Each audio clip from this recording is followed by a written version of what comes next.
먼저 기본 방향입니다. 코로나19 감염 예방과 2학기 방역체계 점검, 방학기간 동안 학생과 교직원의 이동을 고려하여 학교 밀집도 최소화 기간을 운영을 권장합니다.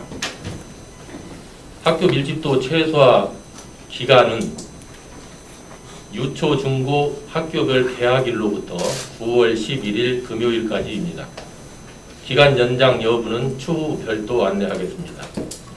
적용 기준은 학교 내 밀집도 전교생 기준 3분의 2 유지할 것을 권장합니다. 초등학교 1, 2학년은 기초학력 보장 등을 위하여 대면 등교를 권장합니다. 중학교 3학년, 고등학교 3학년 학생들은 진학 및 입시를 고려하여 가급적 등교를 권장합니다. 특수학교는 지역학교 여건에 따라 결정하도록 합니다. 60명 이하 학교, 즉 병설 유치원 170교, 초등학교 198교, 중학교 83교, 고등학교 17교, 농사노천 소재 학교는 밀집도 조치에서 제외하나 학교의 여건, 즉 전국 단위 모집 학교, 전교생 기숙사 생활 등에 따라 적용 기간 동안 등교 방안 결정이 가능합니다. 기초학력 보장을 위한 보충소, 상담, 교육 소외 계층 등을 위해 대면 등교하는 경우 밀집도 기준에서 제외됩니다.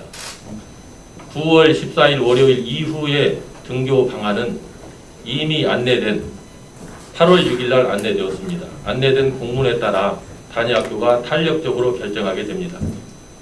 향후 코로나19 감염 확산 추이에 따른 사회적 거리두기 단계 격상 시 별도 공문 안내할 예정입니다. 과대 학교는 전체 학생 수 기준 3분의 2 등교를 권고합니다. 우리 교육청이 정한 과대학교 기준 및 추가 지침에 대해 말씀드리겠습니다. 과대학교는 전체 학생 수 기준 3분의 2 학년 또는 학급 단위 이하 등교를 권고합니다. 과대학교는 초등학교의 경우 전체 학생 수 1000명 이상인 학교, 중등의 경우 전체 학생 수 900명 이상인 학교를 우리 교육청 과대학교 기준으로 정했습니다. 과밀 학급, 초등 학급당 평균 25명 이상, 중등 학급당 평균 30명 이상의 경우 학급 내 학생 활동 공간 최대 확보 및 예방수칙 준수 철저를 당부드리겠습니다. 도교육청 및 교육지원청은 학교 개학 후 첫 2주간 집중 모니터링 및 컨설팅을 실시할 예정입니다. 이상 말씀드렸습니다.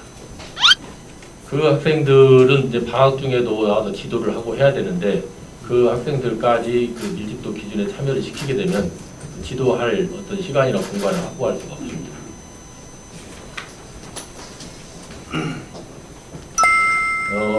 초 1, 2학년 같은 경우에는 아시다시피 유치원처럼 그 원격 수업을 하는 것이 굉장히 힘든 상황이기 때문에 기초학력이 다져져야 되는 시기이고 해서 가급적 초등학교 1, 2학년의 경우에는 등교 대면 수업을 권장을 하는데 학교 단위 밀집도 3분의 1 유지하기 위해서는 초등학교 1, 2학년이 등교 수업을 했을 때 다른 학년에서 밀집도를 낮춰줘야 되기 때문입니다.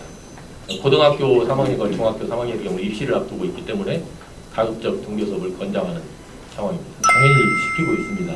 그래서 이제 학교마다 온라인 학습의 형태라든가 그런 피드백이라든가 담임선생님들의 체크라든가 이런 것들은 이제 물론 조금씩 다 다를 수 있겠지만 제가 지켜본 바로는 그 처음 시작하고 나서 짧은 시간 내에 굉장히 빠른 속도로 그 온라인 학습의 방법적인 면이라든가 이런 것들이 정착이 되고 있다고 저희는 생각을 합니다.